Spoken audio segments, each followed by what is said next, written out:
আসলে এই প্রশ্নের সম্বন্ধে বলতে হচ্ছে এটা আমার অত্যন্ত দুঃখজনক। এই জামাল ভুঁইয়ার হাত ধরেই কিন্তু বাংলাদেশের ফুটবলের পাইপলাইন যথেষ্ট শক্তিশালী হয়েছিল। আমরা বিগত বেশ কিছু বছর আগে দেখেছি জামাল ভুঁইয়ার পাশাপাশি তারিক কাজী, এর পাশাপাশি নতুন প্রজন্ম আমির হামজা চৌধুরী, এর পাশাপাশি সৌমিত সোম, বিশেষ করে ফাহিমুদুল, এর বিশাল কিউবা, একের পর এক আসতেছে বাংলাদেশের পাইপলাইন। এটা ফুটবলের জন্য গণজোয়ার এবং তারুণের একটা ভালোবাসার জায়গা, শ্রদ্ধার জায়গা ফুটবলে ফিরে এসেছে। আমি আশা করব জামাল ভুঁইয়া বাংলাদেশের ক্যাপ্টেন এবং সে 10 মিনিট কেন, আমি চাইবো একজন ফুটবল ফ্যান, ক্রিকেট ফ্যান হয়ে যাতে জামাল ভুঁইয়া পুরোটা সময় যেন এই ক্যাপ্টেন্সির দায়িত্ব নিয়ে তার সেই ফরওয়ার্ড সাইড এবং বিশেষ করে মিডফিল্ডার হিসেবে তার দায়িত্বটা পালন করতে পারে।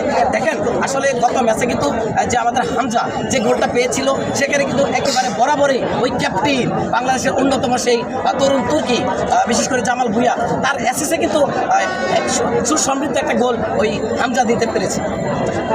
অনেকে আসলে জামাল ভুঁইয়ার সিরিজ দেখতে পেয়েছে, কিন্তু লাস্ট ম্যাচে তার পারফরমেন্স আমি কিন্তু অভিষেক বলে কিন্তু লেখা থাকে যে জামাল ভুঁইয়া তার লাস্ট ম্যাচে টিম হিসেবে